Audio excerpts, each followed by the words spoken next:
መንተኖ አስያኬሴተ በእንተ ኩሉ ዘገበ ግዴታ መንፈስ ቅዱስ አሐዱ አምላክ ምእመናን በሕያው እግዚአብሔር ስም እንደምን ዋላችሁ። የቸርነት ባለቤት የሆነ ቅዱስ አምላካችን ክብር ኃይል ክቡር ይቀደስ ኃይል ቅዱስ አመስግኑኝ የማይል ምስጉን በይቅርታውና በቸርነቱ እስከ ሰዓት ድረስ ጠብቆ ያደረሰን ስሙ ከክብር እስከ አርያም ለዘላለም የተመሰገነ ይሁን። አብራሪተ መዓት አምሳይተ ምሕረት ወላዲተ መድኃኒት ቅድስተ ቅዱሳን መዝገበ ምሕረት ድንግል ማርያም እንዲሁ ስም አጠራሯ ለዘላለም ከፍ ያለና የተመሰገነ ይሁን። ተንከባክቦ ያሻገረ ታላቅ ገናና መልአክ ነው። ታዲያ ሰጠቀ ባሕረ ዋዕለ ሆሙ ብሎ ቅዱስ ዳዊት የተናገረው በዘመነ ኦሪት ከሱ በፊት የነበሩት ምን አይነት ተአምራት እንደተደረገላቸው ያለፈውን ነገር ገልጾለት በዚህ መልኩ ተናግሯል። ሁለተኛ ደግሞ ስለ ባሕረ ሲኦልም አስቀምጦታል። እሱን በመጨረሻ በትምህርታችን ማጠቃለያ የምናየው ነው። ባሕር ከፍሎ አሻገራቸው ካለ በኋላ ወአቀመ ማየ ከመ ዝንቅ ውሃውን እንደ ክምር አቆመ። እንደ ክምር ማለት ውሃ እንደምታውቁት ይታያል፣ አይጨበጥም። ማይጨበጠውን ግን እንደ ክምር አጽንቶ አቆመው። መሆኑ ማለት በደመና ወኩሎ ሌሊተ በብርሃነ እሳት፣ ቀን በደመና ሌሊትም በብርሃን አምድ መራቸው። ሰጠቀ ኮኳ ወአውሃዘ ማይ፣ ባሕር ማለት አለቱን ሰነጠቀ፣ ውሃ ፈለቀ። ልክ እንደ ፈሳሽ ውሃ ያንን አጠጣቸው እያለ ይገልጻል። ይቀጥልበታል እንዲህ እያለ። ስለዚህ ባሕረ ኤርትራን ሰንጥቆ እስራኤልን በደረቅ ያሻገረ ዛሬም እኛ ከምንሰማው ነገር በደረቅ ያሻገረ ቅዱስ ሚካኤል ትርክም ነው። በእኛ አንደበት ተነግሮ የሚያልቅ አይደለም። ምን ይላል? ውእቱ ሚካኤል ዘተበቀለ ደመ አቤል፣ የአቤልን ደም የተበቀለ ቃየልን በላሜ እጅ እንዲሞት ያደረገ ቅዱስ ሚካኤል ነው። ያ ማለት አቤል ሳያውቅ በየዋህነት ስለተገደለ ነው። ክፉዎች ብሎ ይዘገያል እንጂ በቀሉ ስለማይቀር ማለት ነው። እንዲህ ያለ ውእቱ ሚካኤል ዘአድኃኖ ለኖኅ እማየ አይን፣ ከማየ አይን ኖኅን የታደገ ቅዱስ ሚካኤል ነው ይለዋል። ከሕገ ልቡና ጀምሮ እየታደገ የመጣ ቅዱስ ሚካኤል ነው። ገና በዓለም መላእክት በቅዱሳን መላእክት ጾር ሲጸና ቅዱሳን መላእክትን ከፊት ሆኖ እንደ ቅዱስ ገብርኤል የመራ መልአክ ነው ቅዱስ ሚካኤል። ውእቱ ሚካኤል ዘአድኃኖ ለሎጥ እምዕደ አላውያን ነገሥታት፣ ከአላውያን ነገሥታት ሎጥን የታደገ ከነገሥተ ቆሮዶ ጎሞር ታድጎ እንዲመለስ ያደረገ ቅዱስ ሚካኤል ነው።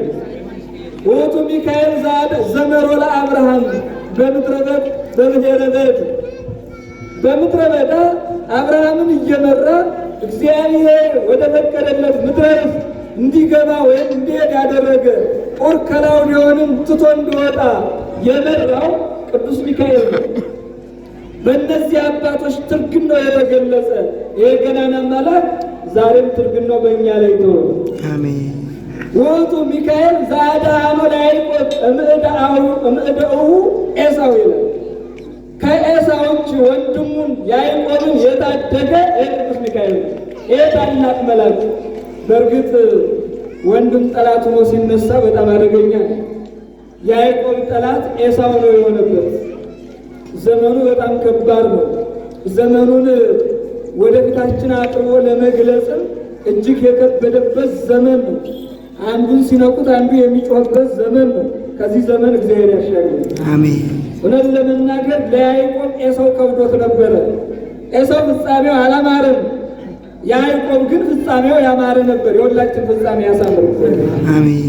ታዲያ እንዲህ ብሎ ምን ይላል መጨረሻ ላይ ይቀጥላል። ግን ውእቱ ሚካኤል ዘመሮሙ ለእስራኤል፣ እስራኤልን የመራ የተንከባከበ መና እየመገበ ባሕር ከፍሎ ጠላት አጥፍቶ ወደ ምድረ ርስት የመራ ቅዱስ ሚካኤል ነው ይለዋል። በዚህ ልክ ነው ቅድም ሊቃውንቱም ስትገልጹት ስትዘምሩት የነበረው። ለእስራኤል መናን ያወረደ ማን ነው? ቅዱስ ሚካኤል ነው። ክንፉን ዘርግቶ ለእኛ ምንን ይስጠን? ሰላሙን ያድለን። ያን ጊዜ ያደረገው ዛሬ ይገምልን። ይህ ልመና ነው የሊቃውንቱ የካህናቱ ልመና ዛሬም እግዚአብሔር ይሰበሰብ። ታዲያ ቅዱስ ሚካኤል ትርግናውን ያን ጊዜ የገለጸው በምን ምክንያት ነው ከተባለ እስራኤል በመጮኻቸው ነው።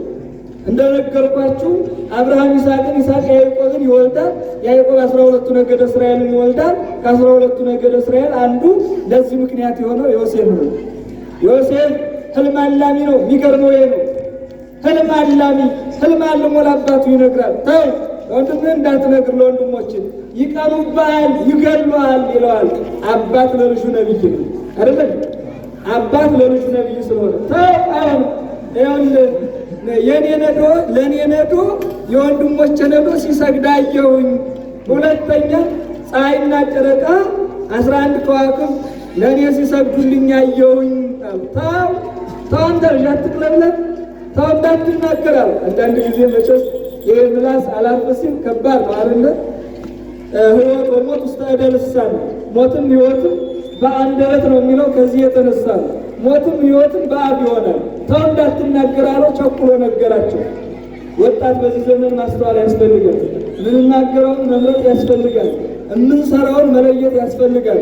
ዝም ብለን ያሰብነውን ሁሉ የምንተነፍሰው ከሆነ አደገኛ ዘመን ላይ ነው ያለነው። በዚህ ዘመን በጣም አደገኛ ዘመን። መጨረሻ ነገራቸው። ስንቃቸውን ይዞ ቢሄድ ዳቦን ተቀብለው ተካፍለው በልተው እርሱም ግን ሊገሉት ተስማሙበት። ከዛ ሮቤል የተባለው ምን አለ? እጃችሁን በእሱ ላይ እንዳጥሉ ግን እዛ ጉድጓድ ላይ ጣሉት አላቸው። ያሻሻልኩ መስሎት። ከዛ ደግሞ እየበሉ ዳቧ ይህን ህልመኛ እናየዋለን። አሁን ዮሴፍ ባለ ራእይ ነው። ወንድሞቹ ደግሞ ህልም አምካኞች ናቸው። ዛሬ ብዙ ባለ ራእይ ይኖራል። ራእዩ ከእግዚአብሔር ጋር የተያያዘለት የታደለ ሰው ነው። እንዲሁ ደግሞ ደረቅ ራእይ ያለው አለ። ልዩ የሆነ ትውልድን የሚያሻግር ራእይ ያለው ይኖራል። አንዳንዱ ደግሞ ራእይ አምካኝ ይኖራል። ስለዚህ ህብረ ብዙ ነገር ነው ያለው ማለት ነው። ከዛ ይሁዳ ምን አለው? ወንድማችን ገለን ምን ይጠቅመናል? ይልቅንስ እንሽጠው አለ። እሱ ደግሞ አሻሻለበት። ደማችንን እሱ ስጋችን ነው፣ በወንድማችን ደም ለምን እንገባለን አለ። ለ20 ብር ሸጡት ይላል። ወንድሙን ሲሸጡ አይገርማችሁ? በዚህ ዘመን አልተሻሻልንም። ተሻሽጠናል እኮ ተሻሽጠናል። ሻጡት ለ20 ብር። እነሱ ደግሞ 10 ብር አትርፈው ለግብፃውያን ሸጡት። 30 ብር ማለት ነው። ሂዶ ተቀጠረ። የያዕቆብ ልጅ በጲጥፋራ ቤት በባርነት ተቀጠረ። መሻሻት ሲመጣ እንዲህ ነው።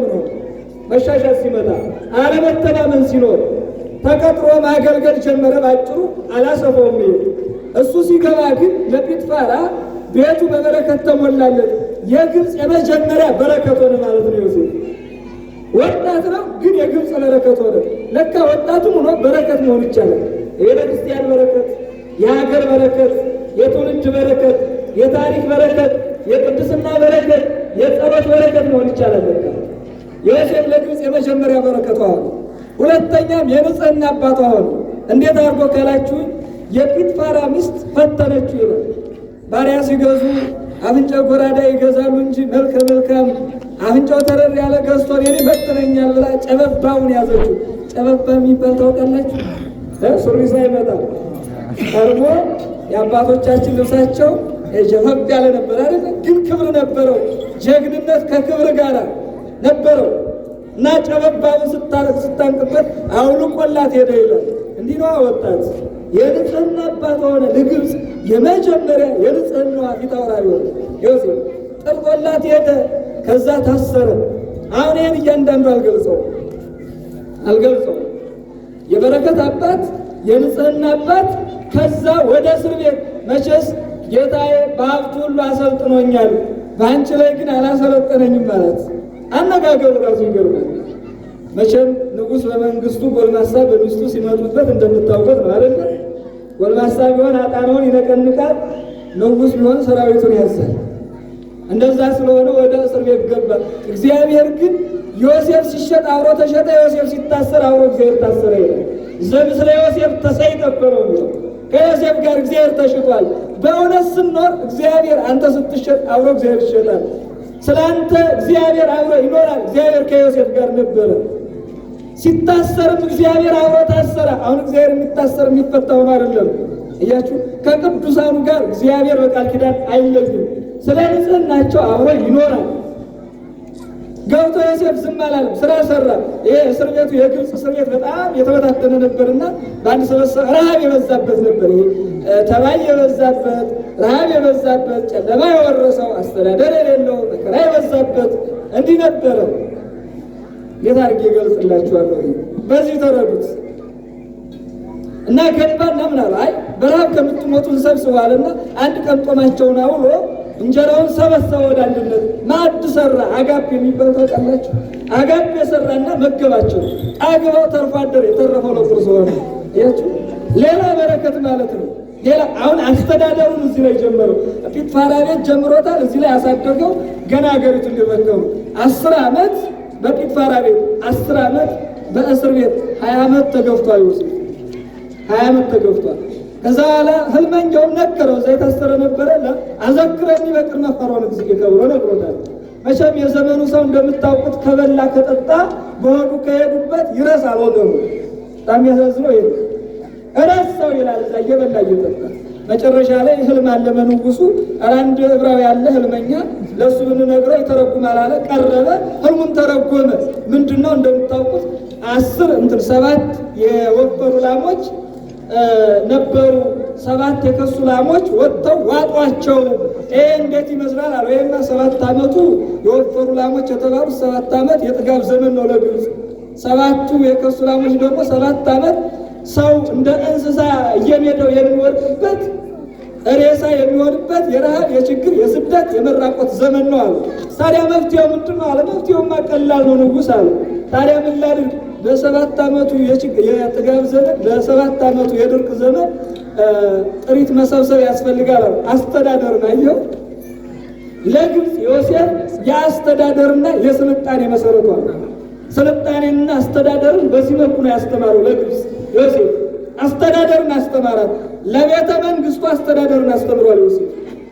ስልጣኔን አስተምሯል ዮሴፍ። የችግርን ዘመን ለማለት በጥጋብ ዘመን ምን አይነት ፕላንና እቅድ መስራት እንዳለበት ነግሮታል። አልቦ ዘይፈደፍደህ ከዘእንበለ መንበረ መንግስት ያለ ከዙፋኔ በቀር የሚበልጥ የለም፣ አንተን ጠቅላይ ሚኒስትር አድርጌ ሹም ያለው አለ። ግብፅን ተረከባት ዮሴፍ። እግዚአብሔር ይመስገን። አመስግኑት እግዚአብሔር። ሰራት ግብፅን ማለት ነው። ከዛ በኋላ በደንብ አድርጎ ሰራት። ወጣት ዛሬ ቤተክርስቲያን እናንተ ናችሁ የምትሰሯት፣ ሊቃውንቱ ናቸው የሚሰሯት፣ ካህናቱ ናቸው የሚሰሯት። እኛ ከፈረስናት ማን ይሰራታል? ፍራሽ አይጠፋሉ። እኛ ግን በፈረሰው በኩል መቆም ያስፈልጋል። በፈረሰው በኩል ሰራት ግብፅን። ያችን የፈረሰች ችግር ያደቀቃትን ግብፅ በአስተዳደር በደንብ አድርጎ ሰራት። ከዛ በኋላ እንዲህ እያለ ዮሴፍን የማያውቅ ሌላ ፈርዖን ተሾመ። ያ ንጉሥ ሞተ። የዮሴፍ ባለውለታ ዮሴፍ ባለውለታ የሆነለት። ከዛ በኋላ አዲስ አዋጅ መጣ። ይህ ህዝብ በዛ። ስለዚህ ምን እናድርገው? አይ እንቀንሰው፣ ስራ እናብዛበት። የመጀመሪያው ፕላን በእስራኤል ዘሥጋ ላይ ስራ እናብዛ ነው የተባለው። ምክንያቱም ዮሴፍ እዛ ውስጥ እንዳለ ወንድሞቹ ሊሸምቱ መጥተው ያዕቆብን ይዘው እንዲመጡ አድርጓቸዋል። በአጭር ታሪክ ማለት ነው። ይዘው 70 ራሱ ኑሮ ግብፅ ወርዷል። ከዛ በኋላ እየበዙ እየሰሙ የተቀመጡት እየበዙ ሲመጡ የለም እነዚህ ሰዎች በዝተዋል፣ ነገ ያጠፉናል። ስለዚህ ምንና ስራ እናብዛባቸው፣ ጡብ ይርገጡ ተባለ። አዋጅ ጡብ ይርገጡ። እየረገጡ ገለባ እሱ ያቀርባል፣ ጭድ ያቀርባል፣ ይረግጣሉ። በቀን ይሄን ያህል እንደሰሩ የሚል አዋጅ አለው።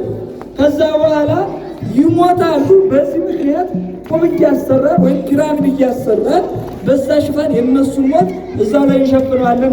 በጣም አደገኛ አዋጅ ነው ጎበዝ፣ አደገኛ አዋጅ ነው። የነሱ ሞት አይታወቅም። እዚህ ላይ ጡብ መስራታቸው ፒራሚዱ ነው ዓለም ላይ የሚንጸባረቀው። ሞቱን ግን ማን ያውቃል? አሁን የከበረ ይህን እያደረገ ሲኖር አይ አሁንም የለም እነዚህን ሰዎች መቀነስ አልቻልም። ስለዚህ ወንድ ልጅ ሲወለድ ይሙት ተባለና አዋጅ ወጣ። ሙሴ ያን ጊዜ ተወለደባቸው። ሙሴን 3 ወር ሰውረው በደንገል ሳጥን ጣሉት። በፈርዖን ቤት አደገ። ትልቅ ሲሆን ያው ተሰደደ። ባጭሩ ስለምታውቁት ይህን እያንዳንዱን መተንተን ስለማይቻል ሙሴ በፈርዖን ቤት አድጓል። በቤተ መንግስት ማደግና በተራ ቤት ማደግ ከባድ ነው እንደምታውቁት። ነገር ግን ግብፃዊው እስራኤላዊውን ሲገፋው አየ፣ አልቻለም። ያን ግብፃዊውን ከአሸዋ ጋር ቀላቀለው። የዲያብሎስ ምሳሌ ነው። ሙሴ እንዲህ ካደረገ በኋላ በነገተው ወንድምና ወንድም ሲጣሉ ለመገላገል ሞከረ፣ አልቻለም። ምን አገባ ትናንት እንደገደልክ ልገለናል ጥሎ ሸሸ። እዛ እንዳለ ነው እንግዲህ እግዚአብሔር የእነሱን ግፍና መከራየ። ከዛ ምን አይነት አዋጅ ወጣ? አይ ጭድ ራሳቸው አቅርበው ራሳቸው በቀን ይሄን ያህል እንዲሰሩ የሚል አዋጅ ሲወጣ የከበደ ነፍሰ ጡር ሴት ሳቀር አዋጅ ወጣበት፣ ምንም እንዳታር ስራ እንድትሰራ። ለዚህም መነሻ የሆነው ለእስራኤል ለዛሬው በዓል መነሻ የሆነው የራሔል እንባ ነው። እንደምታውቁት ራሔልን ነፍሰ ጡር መንታ ጸንሳ እንዳለች ባሳርፉ ብትል እንኳን የለም ባሏ ሙቷል፣ የባልሽንም ያንቺንም ደርበሽ እርገጭ አላት ይላል። የባልሽንም ያንቺንም ፈንታ ነፍሰ ጡር ናት። ነፍሰ ጡር እንኳን ጡል መርገጥ ይቅርና እግሯን አንስታ መሄድ ይከብዳታል። እንዲህ አይነት ጭካኔ የተሞላበት አዋጅ ወጣ። ምንም ማድረግ ስለማትችል ጡል መርገጥ ጀመረች። ደም ፈሰሳት። ደም ፈሰሰ፣ ያሳርፈኝ አለችው። ዝም ብለሽ ደሙማ ጥሩ ነው ያጠነክረዋል፣ እንደውም እርገጭ አላት። ደም ከማህፀኗ እየዘቀዳ መርገጥ ጀመረች። 2 መንታ ልጆች ዱብ ዱብ አሉ ከማህፀኗ። እባክህ አሳርፈ፣ አሁንም ልጆች ወረዱ አለችው። አይ ይሄማ ጥሩ ነው፣ የሰው ደምና የሰው አጥንት ጡን ያጠነክረዋል፣ እርገጫቸዋል። የራሷን ልጆች እያለቀሰች ረገጠች። ረግጣ ዝም አላለችም። እንዋ እንደ ውሃ እንደ ሰም ይቀዳ ነበረ ያኖሩ በዚህ ሰማይ አምላክ እስራኤል አዶናይ ብላ እንዋን ቀርታ ወደ ሰማይ ረጨችው ይላል። አሁን እንባ አጠራቅማችሁ ወደ ሰማይ ብትረጩ ወደ ሰማይ ጎርፍ አይጎርፍም። እንደምታውቁት ውሃ ሽቅብ አይጓዝም። ግን የራሔል እንባ በሚገርም ሁኔታ ወደ ሰማይ ተጓዘ። ያ ጸሎት፣ ያ እንባ፣ ያ ሰቆቃ፣ ያ ሐዘን፣ ያ ስብራት በእግዚአብሔር ዙፋን ፊት ቀረበ፣ ተመረመረ ማለት ነው። ርኢኩ ሕማሞሙ ለሕዝቤ ወወረድኩ ከመ አድኅኖሙ ማለት እግዚአብሔር ምላሽ ይሰጣል። ለሁላችንም ምላሽ ይስጠን። የራሔል እንባ የእስራኤልን ጥያቄ ጠየቀ። ዛሬ እውነት እናቶች እውነት ልባቸው ርቆ ይሆን የማያለቅሱት በዚህ ዘመን? ዓለም ላይ ዓለም ያለችው በእሳት ውስጥ ነው። ቤተ ክርስቲያን ያለችው በእሳት ውስጥ ነው። ትውልድ ያለ በእሳት ውስጥ ነው። ስንቱን መከራ እናነሳዋለን። ታዲያ በዚህ ዘመን አንድ የዋህ እኮ እንደዚህ አድርጎ ቢረጭ እግዚአብሔር ያስተካክል ነበር ነገሩን ሁሉ። አያስተካክልም እንዴ? እግዚአብሔር ያስተካክል። ራሔል እንዲህ አድርጋ ረጨች። ከዛ በኋላ ሙሴን ላከው ይላል። ሂድና ሕዝቤን ልቀቅ ብለዋል ብለህ ፈርዖንን አናግረዋል። አይ እኔ አበድዳ ምላሰ ጎዳ ነኝ። ኧረ እንዴት አድርጌ እችላለሁ አለ። አሮኑ ከለይኩን ከአፈ ማላከኝ ልበለው። ወንድም አሮን አብዩን ማላከኝ ካለ አያሽ ራሔል ኤልሻዳይ ላከኝ በለው አለ። ምልክትም ከጠየቀ መጀመሪያ በትረን ጣላት አለው። እባብ ሆነች፣ አነሳት። መልሰ ጣላት አለው። ይሄን አሳየው። ሁለተኛ እጅን ወደ ብብትህ አስገባለው። አስገባ፣ ለምጽ ሆነ። እንደገና አስገባለው፣ እንደቀደመ ሆነ። ይሄን አሳየው። ይሄን ባይቀበል አሁን እንደማድረግ አሳየዋል። 3 ምልክት ነገረው። ይሄ የትንሣኤ ምሳሌ ነው። አጠቃላይ በትሩ የበትረ መስቀል፣ እጁ ወደ ብብቱ አስገብቶ ማውጣቱ አስገባቱ የመቃብር ማውጣቱ የትንሣኤ ምሳሌ ነው። ወደ ታሪክ ስናመጣው ዛሬ ወደ ልባችን፣ ወደ ታሪካችን፣ ወደ ማንነታችን፣ ወደ አንድነታችን መመለስ እንዳለብን የሚያሳይ ነው ማለት ነው። እዛ በኋላ ሂዶ ነገረው። ሕዝቤን ልቀቅ ብሎሃል አለው። እግዚአብሔርንም አላውቅም ሕዝቡንም አልለቅም ማለት ነው። እግዚአብሔር ይብሎ ለፈርዖን በመጽሐፍ እግዚአብሔር ፈርዖንን በመጽሐፍ እንዲህ ይለዋል፣ ስለዚህ ነገር አስነሳው፣ ልብህንም አጸናለሁ፣ ስለ አንተ ምክንያት ኃይሌን እገልጻለሁ ብሎ ቅዱስ ጳውሎስ ይናገራል። እዛም ላይ ኦሪት ዘጸአት ላይ ይገልጸዋል። አልለቅም አለ። መጨረሻ ላይ 9 መቅሰፍት ታወረደበት ነው። በጣም የሚገርመው እግዚአብሔር ከቀጣበት መካከል ፈርዖንን በመጀመሪያ የቀጣው አሁን ደም አድርጎ ነው። የግብፅ ነዋል፣ አልተመለሰም። ሁለተኛ በጓጉንቸር ቀጣው፣ አልተመለሰም። ቤቱ ሁሉ በጓጉንቸር ተሞላ፣ አልተመለሰም። በግባት ተሞላ፣ አልተመለሰም። 3ኛ በቅማል ቀጣው። ቅማል መቀናት እግዚአብሔር ካዘዘ ሰራዊቱን ትመጣለች ማለት ነው። በቅማል ብብቱ ምኑ ቅማል ወረረው፣ ግን አልሰማም። ዝንብ አፈሰሰ፣ አልሰማም። በዝንብ ቀጣው፣ አልሰማም። አሁን 5ኛ በሸነፈር ቀጣው፣ አልሰማም። አሁንም በቁስል ቀጣው በእባጭ ሰው ጠቅላላ በቁስል ነፈረ። ሰዎቹ ሁሉ አይኑ ቁስል፣ እጁ ቁስል፣ ምላሱ ቁስል፣ ሁሉ ነገር ቆሰለ። አቤት የዘመኑ ቁስል ሚዛክላሰ ምን ያቆስላል? ከቁስል ነፃ ይሆናል? ቆሞ የሚወዛወዝ ብቻውን እያወራ የሚሄድ ፖል ጋር የሚላተም እኮ ነው ያለ ቁስለኛ፣ የቁም ቁስለኛ። ኧረ ከዚህ ቁስል ጊዜ ወዲያደግ አሜን። ምንም አይቆስላል። ብቻውን ነገር አትቅኖት ነገር እያትከነከነ ሚሄድ ስልጣለ። በነገር የተከነ ይቆሰላል፣ በትዳር ይቆሰላል፣ በሀሳብ ይቆሰላል፣ በኑሮ ይቆሰላል፣ በሌላውም ይቆሰላል። ቁስሉ ብዙ ነው ወዳጅ። ቁስሉን ግን እግዚአብሔር ያክመው አይደለ? በዚህ ቀጣው አልተመለሰም። ቀጠለና በምን ቀጣው? በአንበጣ ቀጣው አልተመለሰም። በጨለማ ቀጣው አልተመለሰም። በበረዶ ቀጣው አልተመለሰም። 10ኛ ሞተ በኩር። በዚህ ቀጣው በኩሩን እግዚአብሔር ቀጣው በመጥረቱ። እዛ በኋላ ሹማምንቱ ተሰባሰቡ። ነው አቤት እንደው ደግሞ አንተ ነው ሚስቱ ነው ልጅ ነው ሁላችሁ ካለቃችሁ አገሪቱ እኮ ምድረ በዳ ሆነች። ይሄዱ እነዚህ ሰዎች ልቀቃቸው አሉ። አማካሪ የሚባል ታውቁ የለ? አንዳንዱ አማካሪ የቀና ያማክራል፣ አንዳንዱ ደግሞ ነገር የጣለበት ክፉ ያማክራል። ለዛ አይነቱ አይጠቅም። ምክንያቱም አስተሳሰቡ ይቀነጭርና ትውልዱን ያመቅነዋል ማለት ነው። እያችሁ አማካሪ በጎ የሚያማክር ነው። መከሩ፣ እሺ አለ፣ ተቀበለ፣ ውጡ አለ። ዋውጦም በወርቅ በብሩር በወርቅ በብር አስወጣቸው ነው። በወርቅ በብር ወጡ። ስንወጣ ያለ ልጆቻችን አንወጣም። ልጆቻቸውን ከብቶቻቸውን ይዘወጡ። ጩኸታቸውን ኧረ እግዚአብሔር ጮኸ፣ እግዚአብሔር ሰምቷቸዋል። ጻሩ ጻድቃን እግዚአብሔር ሰሞኑ ጻድቃን ጮኸ፣ እግዚአብሔር ሰማቸው። ዝንቱ ነዳይ ጸራው እግዚአብሔር ሰማው። ይሄ ድሃ ጮኸ፣ እግዚአብሔር ሰማው ይላል። ሐዋርያት በታንኳ ላይ እንዳሉ ጮኸው ሰምቷቸዋል። አድነን ከመ ይንሙት ብለዋል። መርከቧ ዛሬ ቤተ ክርስቲያን ናት። መርከቧ ሳንወጣ እግዚአብሔርን መጠየቅ ያስፈልጋል። እግዚአብሔር እስራኤል እንደሰማ ዛሬ እኛም ይሰማል።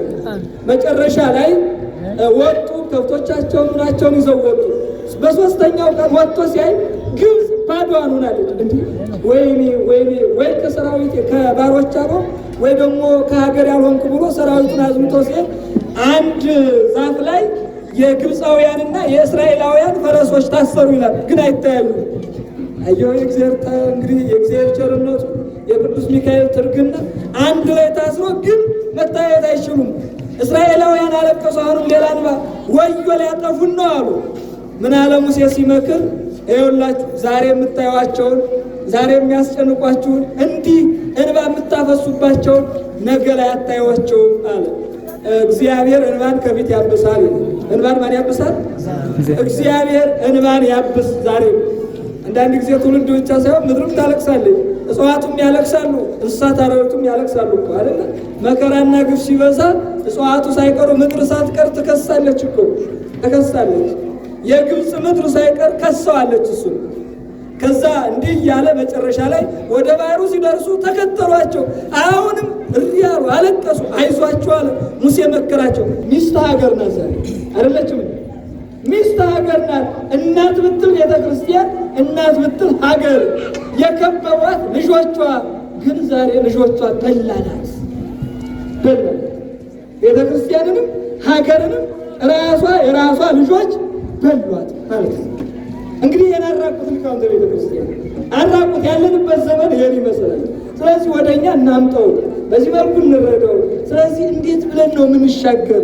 ጥበበኛ መሆን ያስፈልጋል። እንደ እባብ ብልህ እንደ ርግብ የዋህ መሆን ያስፈልጋል። እንደ ርግብ የዋህ ብቻ ያስፈልጋል። እንደ እባብ ብልህ ብቻ መሆን ደግሞ መርዛምነትን ያስፋፋልናል። እንደዛ እንዳው በጣም ጠንቃቃ መሆን ያስፈልጋል። እንደነ ሙሴ ሕዝቡን መምረጥ አይደለም ምንድነው?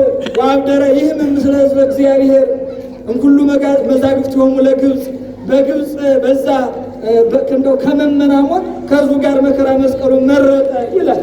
እዛ ሲሆን ሰውን ማሻገር ይቻላል ማለት ነው። እንዲህ እያሉ እንዳለ ሙሴ በትረን አንሳ አለው። እንደውም በሌሊት የምስራቅ ነፋስ መጥቶ ሰነጠቀው ይላል። ያን ውሃውን ሰጠቀ ባሕረ ዋዕለ ቆሙ ባሕር ከብሎ አሻገራቸው። ነገደ ብንያም ፈሩ ይላል። እንዴት የተንዶ ቢያሰጥመንሳ ነገደ ብንያም እየብንያም ወረዛ ባሕሩ ይላል። እንዲህ እግዚአብሔር ባሕር ከብሎ ተሻገር ብላ አሻገርም እላለሁ ብሎ መራ ይላል። ተሻገሩ በደረቅ። እግዚአብሔርን አመስግኑ። እስራኤል ዘሥጋ በደረቅ ነው የተሻገሩ።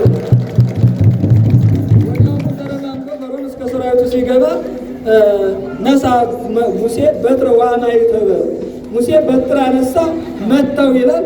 ያ ጸንቶ የነበረ ውሃ ተናደ፣ እዛው አሰጠማቸው። ፎች እንደዚህ ነው የሚሆኑ። ምንድነው ሰጠቃ ለባሕረ ኤርትራ ወከፈላ አይደለም ይኸው የባሕረ ኤርትራን ከፈላት፣ ሰነጠቃት። እስራኤል በደረቅ ተሻገሩ።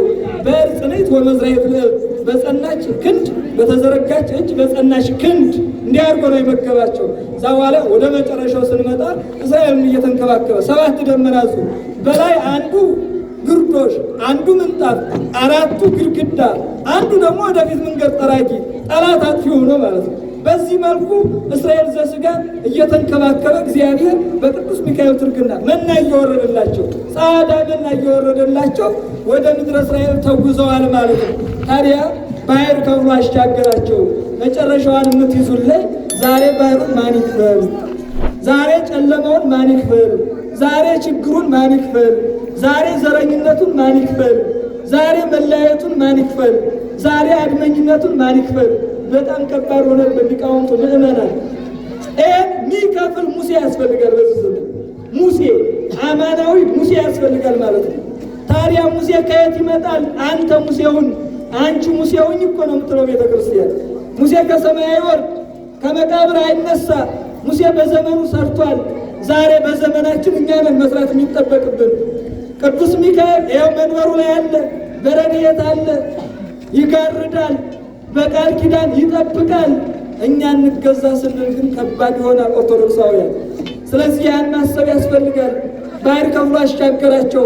ሁለተኛው ደረጃ ባሕር የተባለች ባሕረ ሲኦል ናት። ባሕረ ሲኦል ከፍሎ ያሻገረ የድንግል ማርያም ልጅ ኢየሱስ ክርስቶስ በመስቀል ትርክዛው እየቀዘፈ ነፍሳትን ያሻገረው በደሙ ፈሳሽነት ነው። ስለዚህ የሙሴ በትር መስቀሉ ነው። ባሕር የከፈለ የድንግል ማርያም ልጅ ነው ማለት ነው። በሙሴ የተመሰለ በደረቅ አሻገረ። ስብሐት ለእግዚአብሔር ዘአውረሰነ መንግሥቶ ሰማያዊተ እያሉ ነፍሳት መንግሥተ ሰማያትን ወረሱ። እግዚአብሔርን አመስግኑት። ዛሬ እኛንም በደረቅ ያሻግረን። አሜን። ታዲያ ምእመናን፣ ኦርቶዶክሳውያን፣ ሊቃውንተ ቤተ ክርስቲያን ለመሻገር መደማመጥ ያስፈልጋል። የዚህ ዘመን ትልቁ ካንሰር ምንድን ነው ካላችሁ፣ አለመደማመጥ ነው። አለመደማመጥ። መደማመጥ ከሌለ አሻጋሪ የለም። ሰሚ ሁሉ መሪ አይሆንም፣ ሁሉም ተመሪ አይሆንም። መሪና ተመሪ ያስፈልጋል በዚህ ዘመን። ሁሉ መሪ ከሆነ ማን ይመራል? መቼስ አካላችን ክፍል በሙሉ እጅ ቢሆን፣ በሙሉ ዓይን ቢሆን፣ በሙሉ አፍ ቢሆን፣ በሙሉ እግር ቢሆን፣ ወይ ሆድ ብቻ ቢሆን፣ ሆድ ብቻ ቢሆን እንደ ኳስ መንከባለል ነው። እጅ ብቻ ቢሆን ጭራሮ መሆን ነው። ዓይን ብቻ ቢሆን ቦግ ቦግ እያሉ መኖር ነው። ጥርስ ብቻ ቢሆን ተናካሽ መሆን ነው። ቅርስ ይኖረዋል? አይኖረውም እኮ። እነዚህ ተባብረው ሰው ተብለዋል። ሰው መሆን ምንችለው ተባብረን ስንመጣ፣ እንዲህ በአንድነት ስንገለጽ፣ በሀሳብ መደማመጥ ስንችል ነው። ሊቃውንተ ቤተ ክርስቲያን እንደዛ ትልቅነት በዚህ ይገለጻል። ኦርቶዶክሳዊነት በዚህ ይገለጻል። ሀገር በዚህ ትገለጻለች። ቤተ ክርስቲያን በዚህ ትገለጻለች ማለት ነው። ባሕረ ሲኦል በአንድነት ነው ነፍሳትን ያሻገረ፣ ነጣጥሎ አይደለም። በአንድነት ለመሻገር አንድ ሀሳብ ያስፈልጋል። የተለያየ ሀሳብ ቢቀርብ እንኳን የሚበልጠውን መውሰድ ያስፈልጋል። ስለዚህ ይህ ትልቁ ካንሰር የሆነ መለያየትን እሱን ማስወገድ ያስፈልጋል። ማስወገድ። ባሕር ከፍሎ አሻገራቸው። የዘመኑንም የጥልቅ የሆነውን ማይከፈል የሚመስለንን ነገር ረሃቡን፣ ጦርነቱን፣ ድርቁን፣ መከራውን እግዚአብሔር ያሻግረን። ይሄ ከፊታችን የተደቀነ ተራራ ሆኖብን ተቸግረናል። ሕፃናት ሳይቀር የተቀቀሉበት ዘመን ነው። የሞተ ሬሳ ሕፃን የሚጠባበት ዘመን ነው። እናት ወልዳ የማትተረስበት ዘመን ነው። መከራው እንዴት አድርገን እንንገራቸው እንዴ? እናት ወልዳ የማትታረስበት ዘመን፣ ሕፃን ተወልዶ ታዝሎ የማያርግበት ዘመን እንዴት እንንገራቸው? ታዲያ በዚህ ዘመን ዋይታውን ወደ እግዚአብሔር ማቅረብ ነው ተገቢ የሚሆነው። ደግሞ እስራኤል የገጠማቸውን አንድ ነገር ጠቁሜ አልፋለሁ። ሲሄዱ ባላቅ ወልደ ሶፎር የተባለ አንድ ረጋሚ ነበረ። እና እሱን እርገም ብለው ወሰዱት ይላል። ይህ ሕዝብ ሊያጠፋን ነው። ክፎች አግና ሲሆን ተሰብስበው በል እነዚህን እርገምልን፣ እግዚአብሔር ያልረገመውን እኔ አልረግምም ማለት ነው። እግዚአብሔር ከለከለው። የበለዓምን አህያ ታውቁታላችሁ። ባላቅ ነው አስረጋሚ፣ በለዓም ረጋሚ ነው። እርገም ተባለ፣ አልረግምም እግዚአብሔር ያልረገመውን። እኔ አንዳንድ ነገር አለ። ይሄ በዘመናችን እርገሙልን የሚባል ቋንቋ ነው። እርገሙልን የሚባል ቋንቋ ቤተ ክርስቲያን አትረግምም። የሰማችሁ ነው አይደል? ቤተ ክርስቲያን አትረግምም። ቤተ ክርስቲያን ትጸልያለች። እውነት ለመናገር አንዳንድ ጊዜ ሌባ ሲበረታ የየራሳችሁ መመሪያ ሊኖራችሁ ይገባል። እንዴ የቅኔ ዳኛ እኮ የሚከበርበት ዘመን እኮ ነው። ለምን ነው ካህኑ አይደመጠው ማለት ነው? ሌባ ሲኖር የራሳችሁን ስልት ተጠቀሙ። ንብረት ሊወድም አይገባው። ሌባ ሲሰርቅ ንብረት ሲሆን ቤተ ክርስቲያን የምትረግም ከሆነ ካህኑ መቋሚያ ዘግዝቆ ጭራውን ካባውን ዘግዝቆ የሚረግም ከሆነ ነገኛ ምን ብለን ልናስተምራችሁ? ምን ብለን ልናስተምራችሁ? እንዴት ልትቆርቡ ነው? እንዴት ንስሐ ልትገቡ ነው? ቤተ ክርስቲያን ሊቃውንቶች አድርገሙ ተብለው ረግመው ነገ እናንተ ኑ ታቦት አክብሩ። ይሄ ቅንነት ነው የሚሆነው ማለት ነው። ቅንነት ነው የሚሆነው። ቤተ ክርስቲያን በታሪኳ ረግም አታውቅም። መርቃ አስተምራ የመንግስተ ሰማያትን በር ከፍታ ነው የምታውቀው። የዘመናት ሙሴዎች አሁን ያላችሁ ሊቃውንተ ቤተ ክርስቲያን ካህናት፣ ዲያቆናት ከዛም ወጣቱ ናችሁ፣ ከምእመናንም አረጋውያኑ ናችሁ። ታዲያ ይህን ካላሻገር ምን እንስራ ነው? እኔ በጣም እንደ ድፍረት እንዳታደርጉ ትክክል ስላልሆነ ይህን ካለ ማስተካከል፣ ከሌለ እሰየው ማለት ነው። እነዚህን ብንወስዳቸው የመጨረሻው ሰንበት ትምህርት ቤት የእኛ ልጆች ናቸው። የአዲስ የመጣ ስርዓተ ትምህርት አለ። ይመለከተናል። ካህኑ ይመለከተዋል፣ መምህሩን ይመለከተዋል፣ ወጣቱን ይመለከተዋል፣ ሽማግሌውን ይመለከተዋል፣ እናትን ይመለከታታል። ለምንድነው አትርቋቸው? ሰንበት ትምህርት ቤት የቤተ ክርስቲያኑ አንዱ ክንፍ ነው። የተወሰኑ ወጣቶች ማህበረ ቅዱሳን እንዲህ ይገለገላሉ፣ መከራ ያሉ። አንዳንዱ ደግሞ በዳሩ እሳት ይሞቃል። በዳር ሲነድ የነበረው እሳት ዛሬ መጥቶ አንተን ነው የሚያነዱ። እንደዛ ከመሆኑ በፊት ዛሬ ላይ መተባበር፣ ቤተ ክርስቲያኗን መሻገር፣ ወጣቱን መገንባት ያስፈልጋል። አለበለዚያ አውሬ ሆኖ እኛኑ ነው የሚበላል። ይሄ ነው ወቅት። ይኸውላችሁ ፈርዖንን የበለው ግብፅ እስራኤላውያን መከራ ደረሰባቸው። ዛሬ ወደ እግዚአብሔር እዛ አውሬ ሆኖ ነው ያሰጠማል። እንደ አውሬ እንደ አዞ ቁጠሩት። እንደዛ ነው የሚሆነው ኦርቶዶክሳውያን። ስለዚህ ሁላችንም ማስተዋሉን ያድለን። ባህር ከፍሎ አሻገራቸው።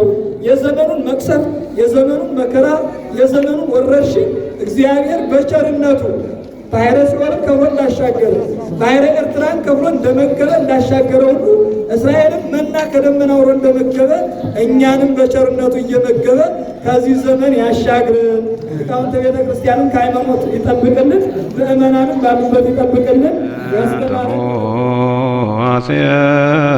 ቄስየተ በእንተ ኩሉ ዘገበ ግዴታ